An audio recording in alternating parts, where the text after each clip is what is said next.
Hello friends, எல்லோரும் எப்படி இருக்கீங்க? நல்லா இருக்கீங்களா? முட்டையும் கருவாடு போட்டு குழம்பு எப்படி வைக்கிறதுன்னு நான் சொல்கிறேங்க. சூப்பராக இருக்கும். இந்த கருவாடு வந்துங்க திருப்பூர் கருவாடு. இது இப்படி தாங்க இருக்கும், கட்டி கட்டியாக. இங்கே பாருங்களேன், இந்த மாதிரி இருக்குங்க, ரப்பர் மாதிரி இருக்கும். இது நல்லாவே இருக்காது.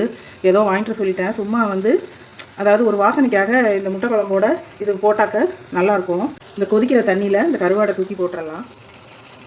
அப்போ தாங்க இந்த கருவாடு கொஞ்சம் வெந்த மாதிரி நல்லாயிருக்கும். இதில் போட்டுடலாம். நல்லா கொதிச்சிருச்சு, அடுப்பை ஆஃப் பண்ணிடுறேன். முட்டை குழம்புக்குங்க, முட்டை கிரேவின்னு தான் சொல்லணும். பாருங்கள், பெரிய தக்காளி, நாட்டு தக்காளி ஒரு 2 கட் பண்ணி வச்சுக்கிட்டேங்க. இது சோம்பு பொடி பண்ணி வச்சுருக்கிறேன் தாளிக்கிறதுக்காக. முழுசாக போடாதீங்க, வாயில் வந்துட்டுருக்கோம். ஒரு சின்ன வெங்காயம் நீல வட்டத்தில் ஒரு 20-25 கட் பண்ணி வச்சுருக்குறேங்க. வேணுங்கிற அளவு நம்ம போட்டுக்கலாம், தேவையான அளவு. இது தனி மிளகாய்த்தூள். இந்த ஸ்பூனில் 2 ஸ்பூன் மல்லித்தூள் போட்டுக்கிட்டேங்க. இது கொஞ்சம் பெரிய ஸ்பூனு. இதில் 1.5 ஸ்பூன் தனி மிளகாய்த்தூள். மஞ்சள் தூள் ஒரு 1/4 டீஸ்பூன் போட்டுக்கிட்டாங்க. ஒரு மூடி தேங்காய். இவ்வளோ தாங்க இந்த குழம்புக்கு தேவையானது. எனக்கு பச்சை மிளகாய், கருவேப்பிலை இதில் சேர்க்குறது பிடிக்காதுங்க. அது ஒரு தனி ஃப்ளேவர் கொடுக்கும். அதனால் பச்சை மிளகாய் எந்த குழம்புலையும் போடவே மாட்டேன். இட்லி சாம்பார், பொங்கல் சாம்பாரில் மட்டும்தாங்க போடுவேன். மற்ற எந்த குழம்புலையும் சேர்க்க மாட்டேன், சாம்பார் முதற்கொண்டு. சோம்பு தாளிக்கணுங்க. பொன்னிறமாக வந்த உடனே வெங்காயம் நல்லா ஃப்ரை பண்ணணும். வெங்காயம் போட்டு நல்லா ஃப்ரை பண்ணிக்கிட்டு பொன்னிறமாக வரணும். அப்போ தான் குழம்பு நல்லா டேஸ்ட்டாக இருக்கும். தக்காளியும் நல்லா வதக்கணுங்க. அதுக்கு பிறகு இந்த தூளை போட்டு நல்லா ஒரு 2 நிமிஷம், ஒரு நிமிஷம் ஃப்ரை பண்ணிக்கிட்டு அப்புறம் குழம்பு ஊற்றணுங்க. அதுக்கு பிறகு நான் காமிக்கிறேன். நல்லா எல்லாத்தையும் வதக்கிட்டு இதில்ங்க கடலெண்ணெய் ஊற்றி சோம்பு தாளித்து பொன்னிறமாக வரணுங்க. வெங்காயமும் சோம்பும் பொன்னிறமாக வந்தவுடனே தக்காளி போட்டு நல்லா வதக்கிட்டு மிளகாய்த்தூள், மல்லித்தூள், மஞ்சள் தூள் போட்டுக்கோங்க. கருவாடும் இதில் போட்டு ஒரு 2 நிமிஷம் பரட்டியிருக்கிறேன். இப்போ தேவையான அளவு தண்ணி ஊற்றிக்கலாம். நமக்கு எவ்வளோ குழம்பு தேவையோ அந்த அளவுக்கு தண்ணி ஊற்றிக்கலாங்க.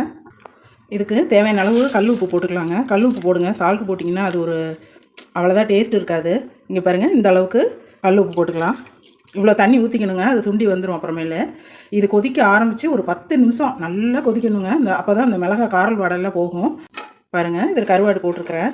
கருவாடு போட்டு ஒரு நிமிஷம் ஃப்ரை பண்ணிக்கிட்டேங்க. எல்லாமே வெங்காயம், தக்காளி எல்லாமே போட்டு ஃப்ரை பண்ணிக்கிட்டேன். ஃபஸ்ட்லேயே போட்டுட்டேன், ஏன்னா கடைசி வரைக்குமே வேகாதுங்க. இது ஒரு 15 நிமிஷமாக கொதிச்சிருக்குதுங்க. பாருங்கள், சின்ன ஜாரில் 1 ஜார் தேங்காய் அரைச்சிருக்கிறேன். இந்த அளவுக்கு பெருஞ்சீரகம் போட்டு நைஸாக அரைச்சிக்கணுங்க. கடைசியாக இந்த அரைச்ச தேங்காயை ஊற்றிடலாம். அதில் தேங்காய் ஊற்றி ஒரு 7 நிமிஷம் நல்லா கொதிக்க விடுங்க. அதுக்கு பிறகு நம்ம அவிச்ச முட்டையை போட்டுக்கலாம்.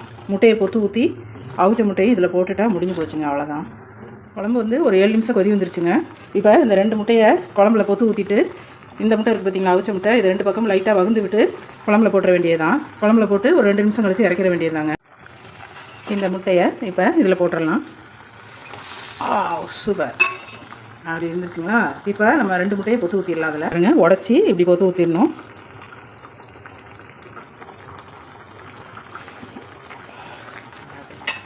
இந்த பக்கம் ஒரு முட்டையை பொத்து ஊற்றிடலாம். அவ்வளோதாங்க. இது எதுக்கு பொத்து ஊற்றுறதுன்னு கேட்டிங்கன்னா, ஃப்ளேவர் குழம்போட ஃப்ளேவர் சூப்பராக இருக்குங்க. நல்ல டேஸ்ட்டாக இருக்கும். இது எல்லாமே போட்டாச்சுங்க. ஒரு 2 நிமிஷம் கழித்து அடுப்பை ஆஃப் பண்ணிவிட்டு நம்ம சாப்பிட வேண்டியது தான். இந்த முட்டையை பொத்து ஊற்றின பிறகு கலக்கக்கூடாதுங்க. இங்கே பாருங்கள், லைட்டாக அப்படி எடுக்கணும். குழம்பு திக்காக வந்துடும் ஆறின பிறகு. இது 4 பேருக்கு வச்சுருக்குறாங்க. ஒரு வேளைக்கு 4 பேர் சாப்பிட்லாம். கரெக்டாக இருக்கும். இந்த வீடியோ பிடிச்சிருந்தா லைக் பண்ணுங்கள், ஷேர் பண்ணுங்கள், கமெண்ட் பண்ணுங்கள், சப்ஸ்கிரைப் பண்ணுங்கள். ரொம்ப நன்றிங்க இந்த வீடியோ பார்த்ததுக்கு. தேங்க்யூ.